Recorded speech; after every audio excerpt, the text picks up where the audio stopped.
there has been a very major piece of research done recently in Oxford by the Society for Mind and Anthropology, or Anthropology and Mind, who did a £1.9 million they spent on this research.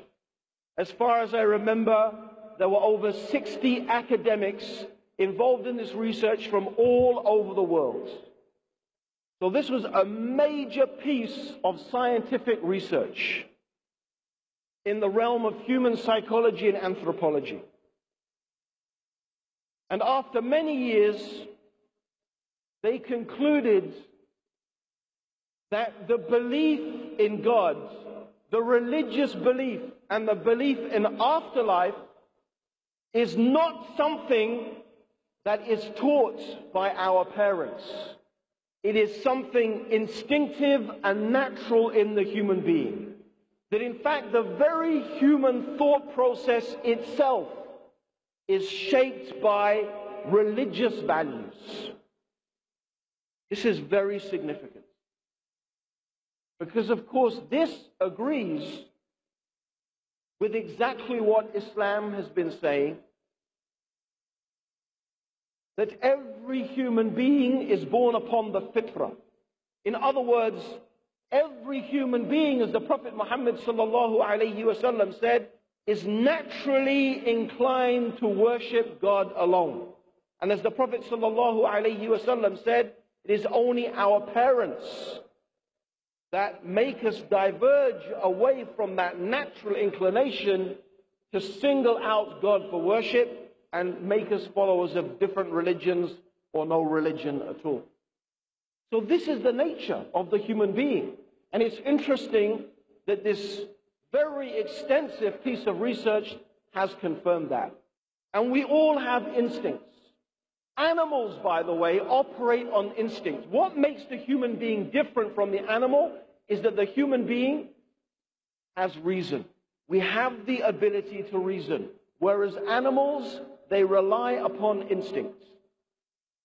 And we have also what we call reflex action. So, for example, if I pick up something that is hot, mashallah, not Quran, but something that is very hot, I don't have to think.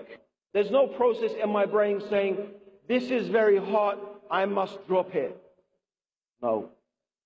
You do it instinctively. You drop it instinctively.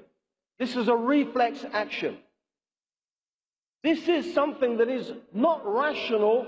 This is just something that is part of our intrinsic makeup. In order to keep on holding something hot, you have to train yourself. You have to learn to bypass your normal instinctive, which a human being can do. We can learn to bypass those reflex actions and force ourselves to hold a hot coal. This is unique to human beings. Consciousness. That ability to use our mind to override our instinctive reactions. However, this instinct is there. And the belief in God is instinctive. What is the proof? What is the proof of this?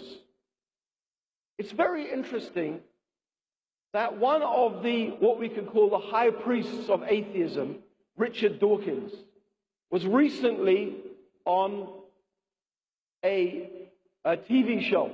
And he was being interviewed. And he was saying in this interview, you know, most Christians, they don't know anything about their Bible. They just don't know about their book. So the interviewer said, okay, that's interesting. You believe, Mr. Dawkins, you're a big fan of Darwin, aren't you? Of course, yes, Darwin's very important. Could you tell me the full title of his book, The Origin of the Species? And Richard Dawkins started going, oh God. He said, oh God. So he found that this atheist, or this renowned atheist, is being put in a difficult situation. He doesn't know the answer, and he ends up going, oh God, like, oh God, help me, what am I going to say? And this is a guy who says he doesn't believe in God.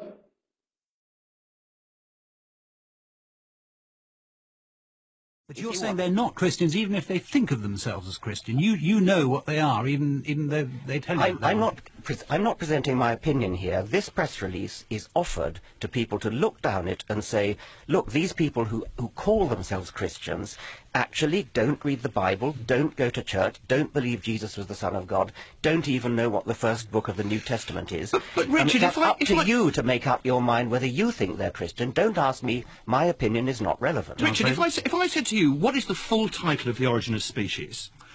I'm sure you could tell me that. Yes, I could. Go on then. On The Origin of Species, on The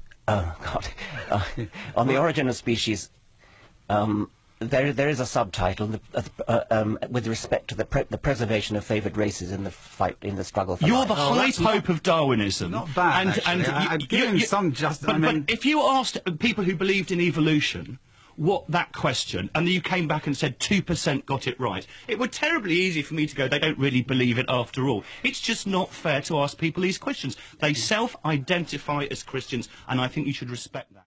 And this is a guy who says he doesn't believe in God. And actually, this is instinctive. This is instinctive. Allah gives the example in the Quran. Allah gives the example in the Quran of those people who go on a boat. And they go on the boat expecting to do trade and expecting to buy and sell. They go onto this boat, and when they go out to sea, there is a great storm. Can you imagine? Huge waves crashing down on top of you. Now, for a bit, the human being will think, okay, the boat is going to save me. The boat is well built, the boat will save me. Or maybe they think the captain will save me. But when the boat starts to disintegrate, to break apart, and the captain gets washed over shore, what do? What do? They start calling upon the Creator. They start saying, oh God, help me. And when they say, oh God, it is not the point, the name is not important. Whether they say God or Allah or Huda or whatever. No, the name is not important. It's the concept that is important. What are they calling to conceptually? Conceptually, in their minds, they are calling upon the being which they know instinctively has power over everything in the universe.